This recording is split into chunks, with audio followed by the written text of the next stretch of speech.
আগামী 26শে সেপ্টেম্বর কুশমন্ডি ব্লকের নূরপুর হাই মাদ্রাসার পরিচালন সমিতির নির্বাচনকে কেন্দ্র করে জমজমাট প্রচার শুরু হয়েছে। মঙ্গলবার তৃণমূল কংগ্রেসের পক্ষ থেকে কালীকামরা গ্রাম পঞ্চায়েত এলাকায় মোটর বাইক র্যালি করে শক্তি প্রদর্শন করা হয়।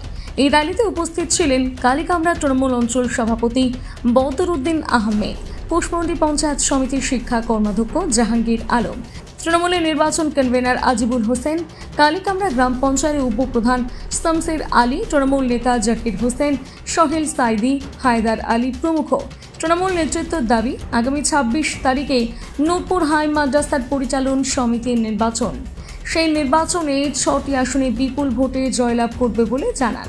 এ বিষয়ে তৃণমূল কংগ্রেসের সভাপতি বদরুদ্দিন আহমেদ বলেন, উদ্দেশ্যটা হলো 26 সেপ্টেম্বর 2025 তারিখে আমাদের নূরপুর হাই মাদ্রাসার অফিস বেয়ারার নির্বাচন।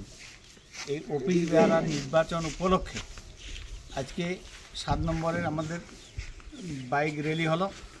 বাইকের সংখ্যা প্রায় 200 এক্সিড হয়ে গেছে। স্বতঃস্ফূর্তভাবে মানুষ এই ইলেকশনকে সামনে রেখে বাইক র্যালি করার পরে যে আনন্দ উদ্দীপনা, ইলেকশনের যে প্রতিফলন, তাতেই মানুষের উদ্দীপনা অনেক বেড়ে গেছে এবং দেখা গেছে যে আগামী ইলেকশনে আমরা বিপুল ভোটে এখানে নূরপুর হাই মাদ্রাসা প্রতিনিধি নির্বাচনে আমরা বিপুল ভোটে জয়যুক্ত করব। আপনারা আশাবাদী?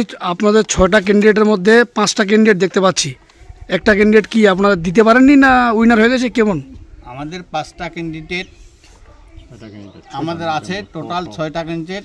ও বিভাগের 5টা, 6 বিভাগের একটা, 6 বিভাগের ক্যান্ডিডেট আমাদের বিনা প্রতিদ্বন্দ্বিতায় জয়লাভ করেছে। আচ্ছা, এই 5টা ক্যান্ডিডেট আমাদের বিপুল ভোটে জয়লাভ করবে এই আশা আমরা রাখছি। কুশমন্ডি থেকে দিলদার আলীর প্রতিবেদন, নিউজ টুডে।